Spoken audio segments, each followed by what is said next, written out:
Hello, and welcome back to another edition of Carrie's Gardening Channel. So today is February the 10th, 2021, and the seeds came in at the stores, so I was looking through some of them, and I bought some that I knew we were running low on or that we were out of. So I also got some planting trays, which I'll show you, and then I did pick up another bottle of neem oil because I was running low on that, and neem oil is something that I try and keep in stock and on hand because of in case I need it for something. So I found a lettuce butter crunch. Now this is one of my dad's favorite lettuce varieties, and I was really happy when I seen this, so I went ahead and I bought this one here. And then my dad loves squash. We love our fried squash. So I got a yellow summer crookneck, which is harvested in about 53 days. And then I got an early summer crookneck. And this one here is another 53-day one here. So this one here is perfect for frying. We've grown these varieties for years, so when I see them, I go ahead and I buy them. And then I found our favorite bush beans. These are the Blue Lakes, and this is our favorite green bean to grow and eat. We grow a lot of these and we can them for using them then over the winter time. You can freeze these too. These do freeze well. Sometimes though they can get a little squeaky, but that's normal with beans that were frozen. So I got the Walla onion seeds here, and I got Sweet Spanish Yellow Utah Jumbo. We did like that one, and my dad said he wanted the Spanish ones, so went ahead and got those again. And Wallas, my dad loves Walla onions, so I was happy that they had these here in stock. And then I got the Detroit Dark Red Medium Top Red Beets. And these are 59 days to harvest. Now sometimes these do take longer to produce the bulbs on the end, but we love this variety. We don't get a hard core with this one like we have with other varieties that we've grown, so we always look for this one here. And I wanted to make sure that we had enough. Now I have videos on my channel for how to start red beets and onions, squash, and beans from seed. So if your planting season is before mine, oh, and I have for lettuce too. You can go ahead and you can check those videos out on there. And I also got these seeds here. Now this one here is a Marigold Eskimo.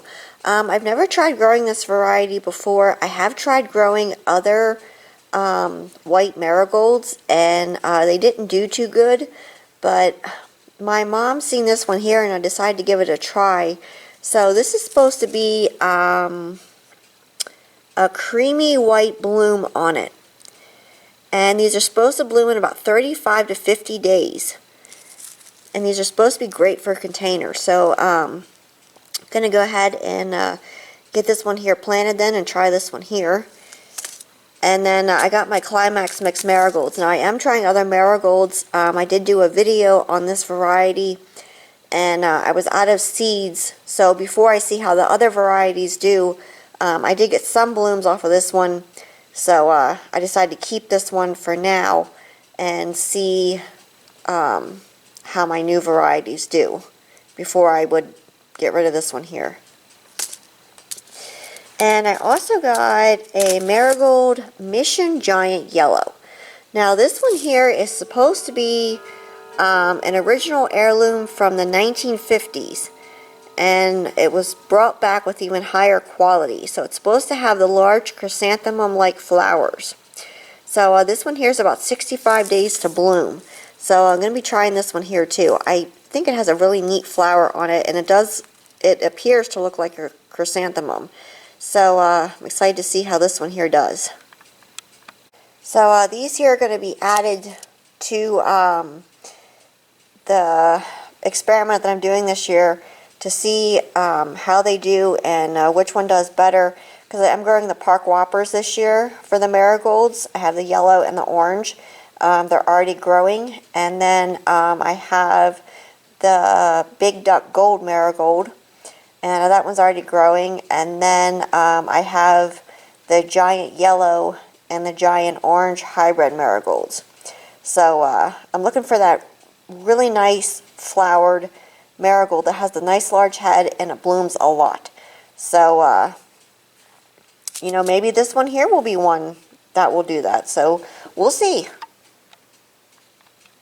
And sometimes when you're looking for like a specific thing for a cut flower, you got to try some different varieties to find the one that works best for your growing climate and what you're using it for. So that's what I'm doing, like with these, and I did that with this one last year.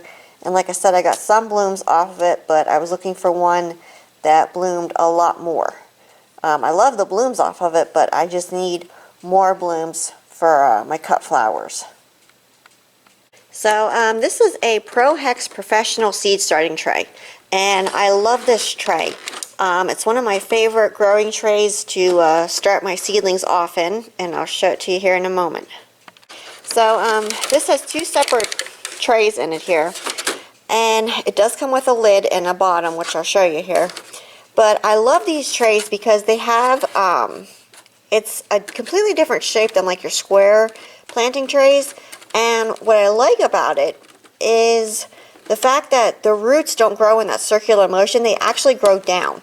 And this also makes a great tray for like starting cuttings in and stuff. So I was really happy when I seen that they had these back in stock, because I have one already that I use. And it comes with your lid, has a nice lid over it. Now one thing, when you put your lid on, you don't want your lid tight on. You want it kind of cocked off some, and that'll allow like your excess heat, if you're using a heat mat, to escape out, and it'll also allow for fresh air to come in, and it will help prevent mold by allowing some airflow in, because your seeds need oxygen to germinate. So you don't want to put the lid on completely tight. And they have these really nice sturdy trays here. Now the nice thing about this is, like if you're growing them indoors, when you water your stuff, you don't have to worry about your water running all over the place, and as long as you don't get a hole in it or something. And one word of caution though, especially for a newbie gardener, you don't want your plants sitting in water. So just make sure, like after you're done taking care of your plants and watering them, that there's no water standing in this tray, because you don't want your seedlings to be sitting in water. It'll cause root rot, and we don't want that. You'll lose your seedlings. So that is something you want to just make sure of. Now one thing that's nice about this is for watering purposes, you can, when your cells are in your trays, you can add some water to the bottom of this, and it will take the water up through. You just want to make sure that any excess water that it wouldn't absorb in, you would dump off. So I was really happy when I got this. So I also picked up some more seed starting mix, and I wanted to make sure I didn't run out. Some of the stores were running kind of low on it, and I just got some to make sure that, you know, I have it, because I really don't want to run out of it. So if you like my video, please like, comment, subscribe. Please don't forget to hit the little notification button. That'll tell us to put a new video on. You can also follow me on Twitter. I'll have a link down in the description for my Twitter account. Thank you for watching, and I hope you have a nice day. Bye.